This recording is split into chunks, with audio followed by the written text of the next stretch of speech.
Bonjour, je m'adresse à vous aujourd'hui pour réaffirmer la place essentielle que doit prendre la HSE dans nos activités au quotidien.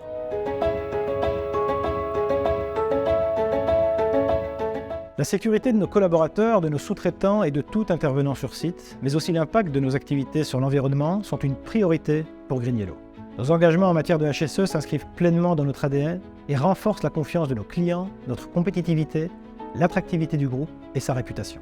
Pourtant, malgré les mesures de prévention et de formation, il y a encore trop d'accidents, souvent liés à un manque de préparation des chantiers ou de contrôle des risques. Pour y remédier, nous devons maîtriser nos opérations. Renforcer notre culture de prévention pour atteindre l'objectif zéro accident consiste à avoir des chantiers bien préparés et des opérateurs systématiquement équipés de leurs EPI, habilités et formés. Nos 9 règles d'or, qui touchent les éléments fondamentaux de la sécurité, doivent être appliquées partout, c'est tout le temps. C'est la volonté et l'ambition de GreenYellow.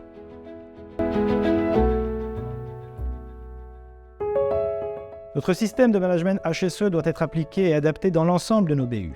4 activités sont définies comme critiques. Le travail électrique, le travail en hauteur, les opérations de levage, ainsi que toute circulation professionnelle.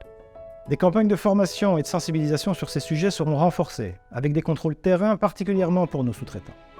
Chaque collaborateur a un devoir de vigilance et d'exemplarité, avec une tolérance zéro pour nos sous-traitants. Chaque collaborateur a le droit et le devoir d'arrêter une activité si les conditions de sécurité ne sont pas satisfaisantes. Nous avons également l'obligation de consacrer une partie de notre temps de travail à la prévention des risques HSE. Je vous demande de prendre ce temps pour y appliquer des réflexes indispensables. Lors des réunions de chantier ou des visites de site, posez-vous régulièrement ces questions. Suis-je formé et équipé pour la tâche à accomplir ? Les personnes qui m'entourent portent-elles leurs équipements ? Est-ce que j'identifie une situation à risque que je peux corriger ou faire remonter dans nos systèmes ? Et comment améliorer les conditions de sécurité du chantier ? Je compte sur vous pour être le premier acteur de notre culture de la prévention sécurité, car un presque accident déclaré aujourd'hui, c'est un accident évité demain. GreenYellow doit devenir une référence et nous y parviendrons collectivement.